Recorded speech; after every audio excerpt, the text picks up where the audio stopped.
We want to take you now back to our first story, our lead story on Nigeria, the postponement of the elections. And of course, we've had an escalation of violence in the northeastern part of Nigeria and on the border areas between Niger and Nigeria. For more on that, I'm joined by Seun Okinbaloye, who is from Channels Television in Lagos. Seun, thanks for joining us. And first, I want to ask you, it's countdown now to the election time.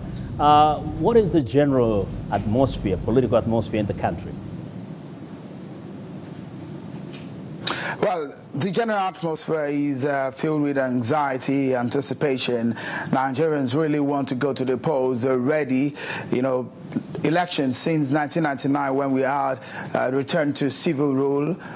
It's been 4 years. That's according to the Nigerian Constitution. That's what the Electoral Act, the electoral law permits. And every 4 years, Nigerians are looking forward to general elections, either a change of power, continuation, or re-election. But when the postponement came, there were divisive voices from varying voices from the political parties. Some agreeing, some did not agree. But generally, in town from Nigerians, on the average, man on the street will say that they're quite disappointed slightly with the fact that it's shifted forward. It's shifted now by 6 weeks, and that's what the Independent National Electoral Commission chairman, Professor Atairo Jega, announced on Saturday, when journalists waited for almost all day after several meetings. But generally, I must say that Nigerians anticipated this very moment when they will be able to vote. In essence, according to the earlier schedule, Nigerians should have gone to the polls in another 3 or 4 days, but now that will not be until another 6 weeks. Yes. Now we've been hearing voices here and there that some Nigerians are now concerned about the credibility of the Electoral Commission, and some are even concerned that the election might actually not even take place. Are those generally rumors that are floating around?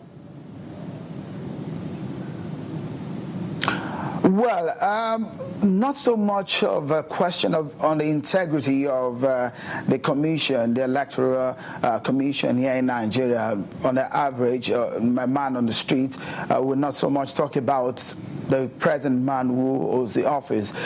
So many elections in Nigeria in the past, a lot of people have attributed massive ballot stuffing and all of that. But this time around, it's not a talk of the credibility on the man who is there, because as at a time when he was appointed in 2010, he held his first election in 2011.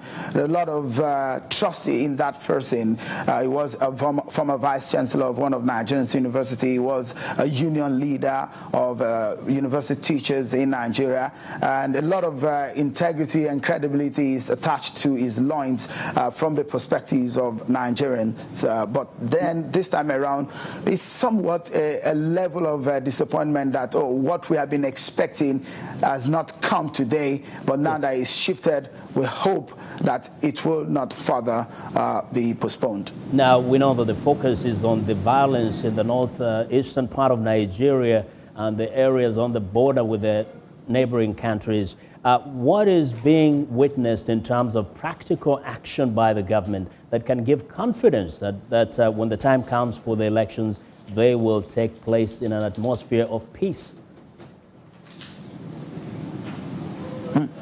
Well, very good question there.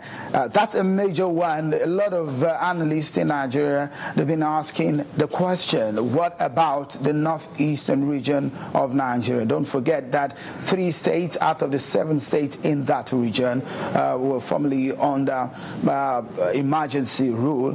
But at some point, you know what happens under emergency rule? That means movement will not be 100%. A lot of things will not go as normal.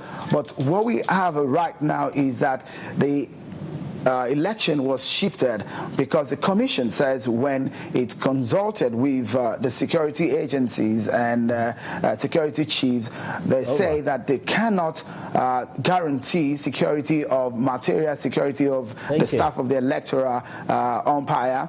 But now what we are seeing now is that Nigerians are looking out for a situation where that place is secured, but the military is saying that they will be able to secure it and they are getting the necessary help.